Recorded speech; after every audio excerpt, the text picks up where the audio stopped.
December 2nd, 1993. Pablo Escobar hears boots thundering up his stairs.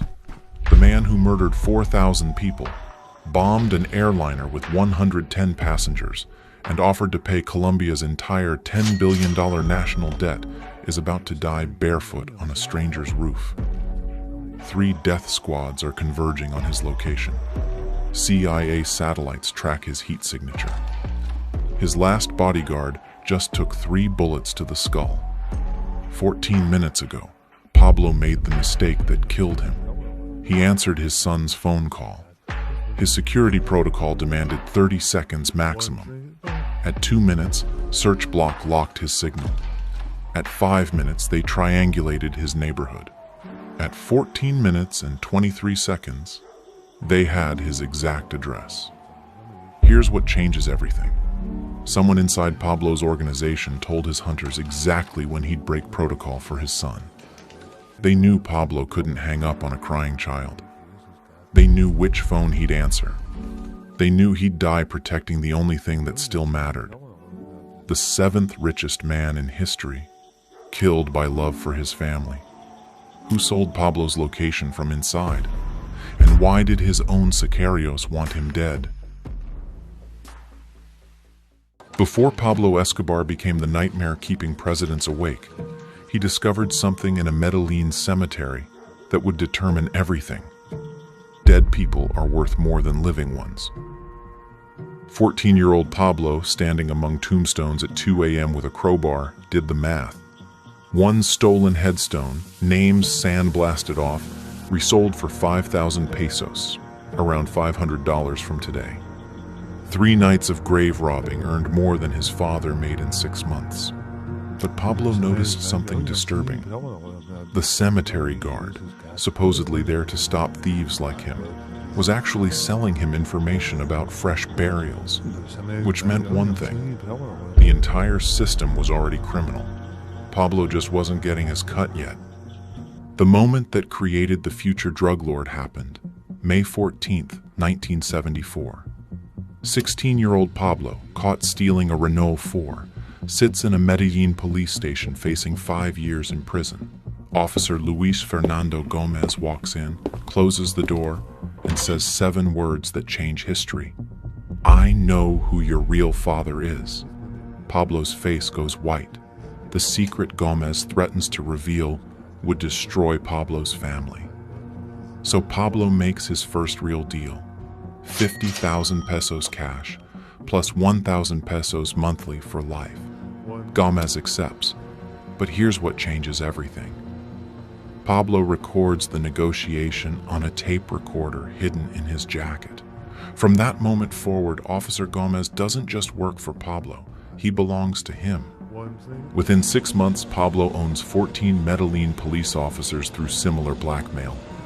He films them taking bribes, records their confessions, and documents their crimes.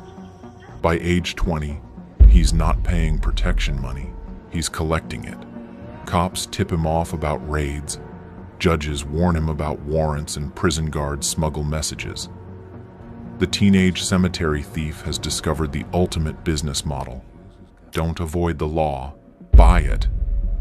But Pablo's about to learn that one honest man can destroy an empire of corruption. And that man is already watching him. Young Pablo's reputation spreads through a single incident that still terrifies witnesses 40 years later. November 3rd, 1975.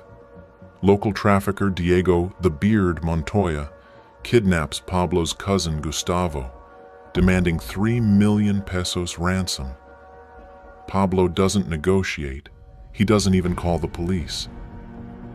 He walks into Montoya's compound alone, unarmed, during Montoya's daughter's quinceañera celebration. 200 guests watch Pablo approach Montoya, whisper something in his ear, then calmly walk out. Within 10 minutes, Montoya releases Gustavo and flees Colombia forever. But what did Pablo whisper? According to Montoya's widow, Pablo said, "I've already killed your mother. She's in the trunk of your car. You have 10 minutes to check and run, or watch me kill your daughter next." Montoya's mother was actually safe at home, but those 10 minutes of terror taught Medellin's underworld a lesson. Pablo Escobar would do things others only threatened. But the cocaine opportunity doesn't come from violence. It comes from a math error. In September 1970, Pablo, watching smuggler Fabio Restrepo count money, notices him miscalculating profits. 1 kilo of paste costs $350 in Peru. Restrepo sells it for $4,000 in Medellin. He thinks that's 10 times profit. But Pablo sees further. That same kilo, processed and shipped to Miami, returns $40,000. That's a 114x profit. Restrepo is leaving 90% of potential money on the table. When Pablo points this out, Restrepo laughs. "You think anyone can just fly cocaine to America?" Pablo doesn't laugh back. He's already calculating how many planes he'll need. Within 6 months, Restrepo is dead, and Pablo controls his routes. But controlling routes isn't enough. Pablo needs something bigger, a system that makes him irreplaceable. The transformation accelerates through an accidental discovery. Pablo's pilot crashes in Panama with 600 kilos of cocaine, and local authorities seize everything. Pablo expects total loss. Instead, General Manuel Noriega contacts him personally. "For 10% of every shipment, I'll guarantee safe passage through Panama." Pablo realizes the implications immediately. If he can buy Panama's government, why not Colombia's? If he can own one general, why not entire armies? At 26, standing over a map of Latin America, Pablo makes the prediction that sounds insane. "Within 5 years, I'll control more power than any government in South America." His cousin Gustavo thinks he's joking. The terrifying part? Pablo's underestimating himself. But first, someone needs to die, someone powerful. Someone whose death will announce to the world that Pablo Escobar has arrived. Who does Pablo choose as his declaration of war? The meeting that creates the monster happens June 6, 1978. But there's a hidden recorder under the table, placed by someone who will later become Pablo's greatest enemy. At Carlos Later's coastal ranch, Pablo proposes something revolutionary. Instead of competing, the traffickers should incorporate, share routes, share planes, and share bribes. Create a cocaine monopoly. Jorge Luis Ochoa agrees immediately. His brothers Fabio and Juan David nod along. But José Gonzalo Rodríguez Gacha, El Mexicano, asks the question that changes everything. Who decides who lives and who dies? Pablo's answer chills the room with a simple sentence: "I do." Within 3 years, that answer will be true. By 1982, Pablo's system generates impossible numbers. Every 72 hours, a King Air 200 leaves Colombia, carrying 1,000 kilos of pure cocaine. Pablo owns 15 aircraft, but here's the genius. He charges other traffickers to use his routes. Every competitor becomes a customer. He's not just trafficking cocaine. He's franchising the entire business model. The math explodes. $60 million daily by 1984, $420 million weekly by 1985. But Pablo discovers cash has weight, literally. $1 million in 20s weighs 110 pounds. By 1986, Pablo's operation handles 40,000 pounds of cash monthly. That's when the real problem starts. Roberto Escobar, Pablo's brother and accountant, can't count money fast enough. They resort to weighing it. $1 million in mixed bills weighs exactly 22 pounds. But storage becomes critical. Pablo buries $800 million in plastic barrels across Colombia. Except tropical humidity destroys bills within months. Rats eat through another $100 million annually. When Roberto reports losing $2.1 billion to decomposition, Pablo shrugs. Write it off. It's only 10% of gross. But someone's been watching those burial sites, mapping every location, waiting for the perfect moment to dig them up. Subscribe now, because what Pablo does with his fortune doesn't just change Colombia, it rewrites the rules of power itself. The Robin Hood campaign starts with calculation, not kindness. Pablo builds Barrio Pablo Escobar, 450 homes for Medellin's homeless. But here's what nobody mentions. He films every family receiving keys, records their names, their children's names, their gratitude. These aren't gifts. They're 450 families who now owe Pablo their lives. When police come asking questions, these families see nothing. When Pablo needs crowds for rallies, 450 families appear instantly. He's not buying loyalty, he's manufacturing an army disguised as charity. The 70 soccer fields he builds, each one includes hidden storage rooms for cocaine. The basketball courts, built over tunnel systems. Every gift has teeth. But Pablo's political ambitions trigger his first real mistake. March 1982, he wins election as alternate congressman, making him technically immune from prosecution.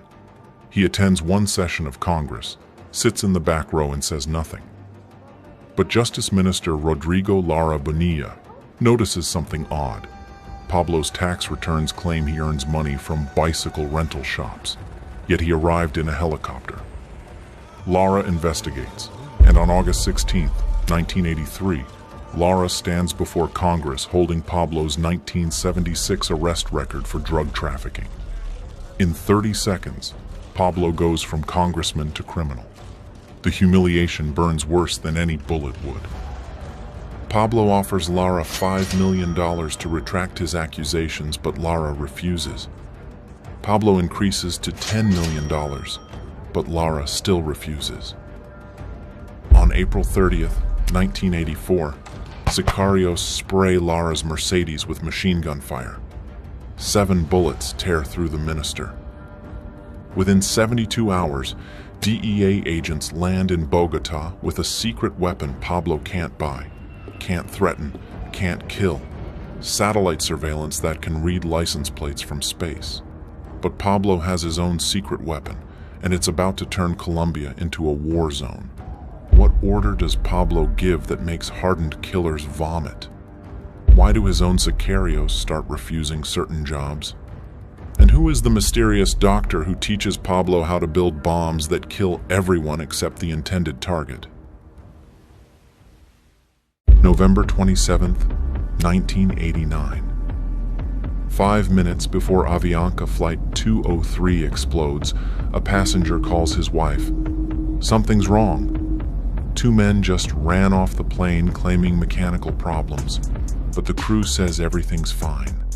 The line goes dead at 7:13 a.m. At 13,000 feet, Eduardo Martinez, Pablo's bomb maker, has rigged 5 kilos of Semtex plastic explosive inside a Samsonite briefcase. The detonation tears the Boeing 727 in half. 107 people die instantly, including 2 Americans, which makes Pablo Escobar the DEA's top priority worldwide. But here's what Pablo doesn't know. Cesar Gaviria, his intended target, canceled his reservation that morning. Pablo just murdered 107 innocent people for nothing. The mathematics of terror follows a formula. Pablo perfects. For every official who refuses bribes, 7 people around them become targets. Judge Gustavo Zuluaga rejects Pablo's money. His father dies January 10th. His brother dies January 18th. Then his wife in January 26th. And finally, Zuluaga himself dies February 3rd. By 1989, Pablo's sicarios have murdered 657 police officers, 47 judges, 3 presidential candidates, 1 attorney general, and 1 justice minister. But the number that terrifies Colombia most is smaller, 12. That's how old Pablo's youngest sicario is. Children who kill for 50,000 pesos per victim, around $3,000. 1 month's wages for a murder that takes 3 seconds.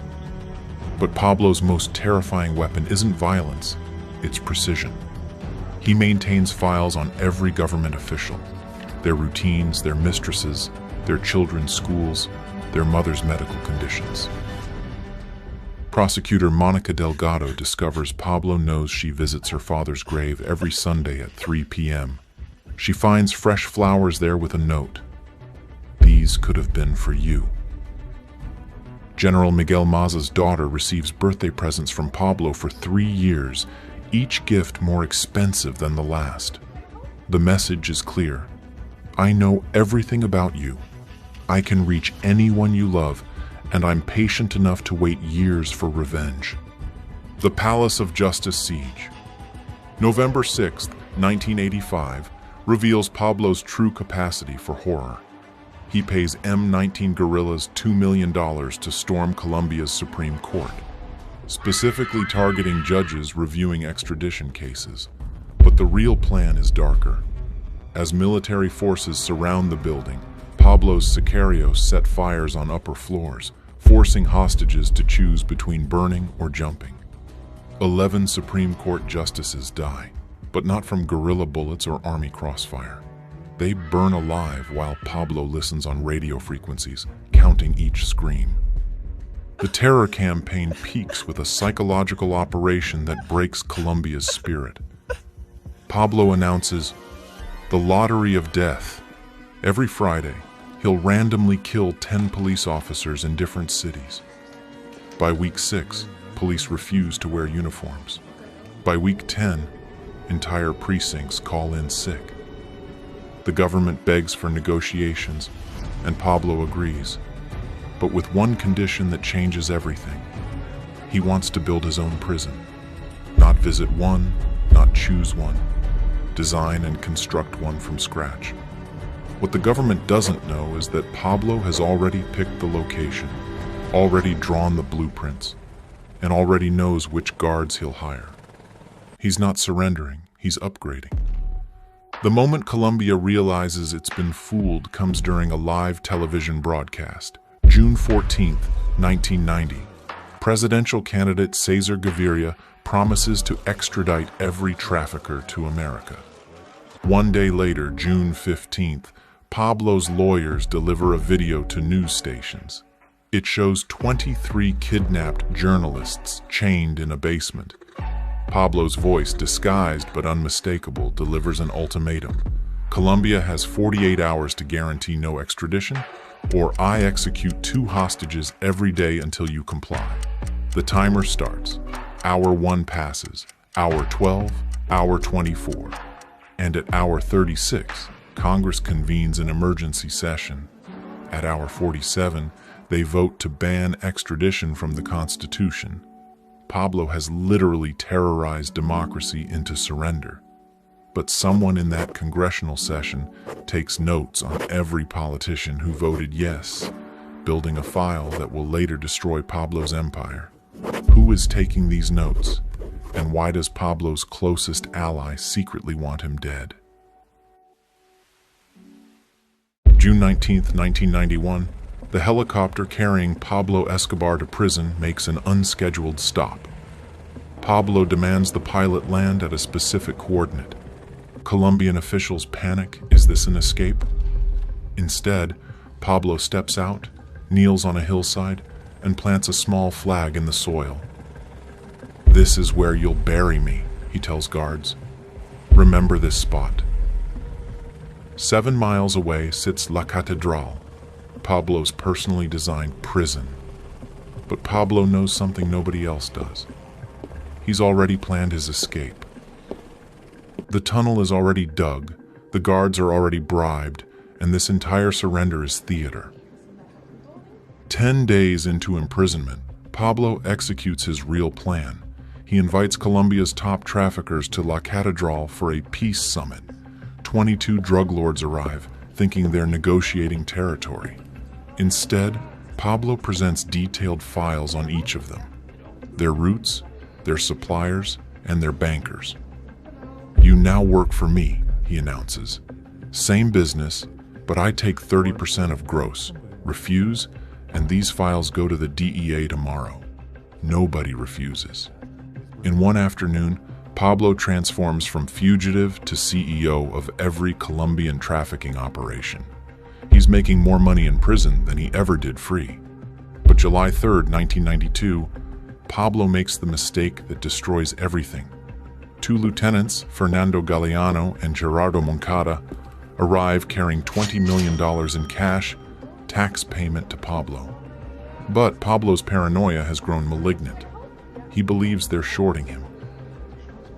In La Cathedral's game room, with guards watching television nearby, Pablo produces a clothes iron and extension cord. What happens next is so savage that hardened sicarios vomit. Pablo doesn't just kill Galeano. He tortures him for 6 hours, burning patterns into his skin while demanding confession to theft that never happened. Moncada watches his partner die inch by inch before sicarios hang him from the soccer goal. The bodies are cut into pieces small enough to burn in the pizza oven. The horror leaks through a guard's girlfriend who overhears him crying about what he witnessed. President Cesar Gaviria faces a choice: admit the government has lost control entirely, or storm the prison and risk Pablo's threatened retaliation. On July 21st, Gaviria makes his decision. 400 soldiers surround La Catedral with orders to transfer Pablo immediately. But Pablo's not worried. He's been expecting this for months. The tunnel exit is 200 meters beyond the perimeter. His men are already waiting with vehicles. What Pablo doesn't know is that someone inside his inner circle has provided the army with tunnel blueprints. In 3 hours, he'll be running for his life. But first, he makes a phone call that seals his fate. 9:27 p.m. Dense fog covers Mount Cathedral. Pablo calls his mother, Hermilda. "I'm leaving now. If I don't call within 6 hours, assume I'm dead." His mother begs him to surrender legitimately. Pablo laughs. "They don't want me in prison, Mother. They want me in a grave." He hangs up, opens his closet's hidden panel, and enters the tunnel with 8 men. They crawl 200 meters through darkness, emerging in forest beyond army lines, in freedom. Except Pablo doesn't see the infrared cameras the DEA installed yesterday. His exact exit point is being watched by an eye in the sky he can't imagine exists. From this moment forward, Pablo Escobar will never be truly alone again. Every phone call monitored, every movement tracked, every ally questioned. But the real threat isn't technology. It's the group forming in the shadows, led by someone who knows Pablo's every secret. Who are Los Pepes? Why do they know things only Pablo's family should know? And what causes Pablo's own mother to curse his name before she dies?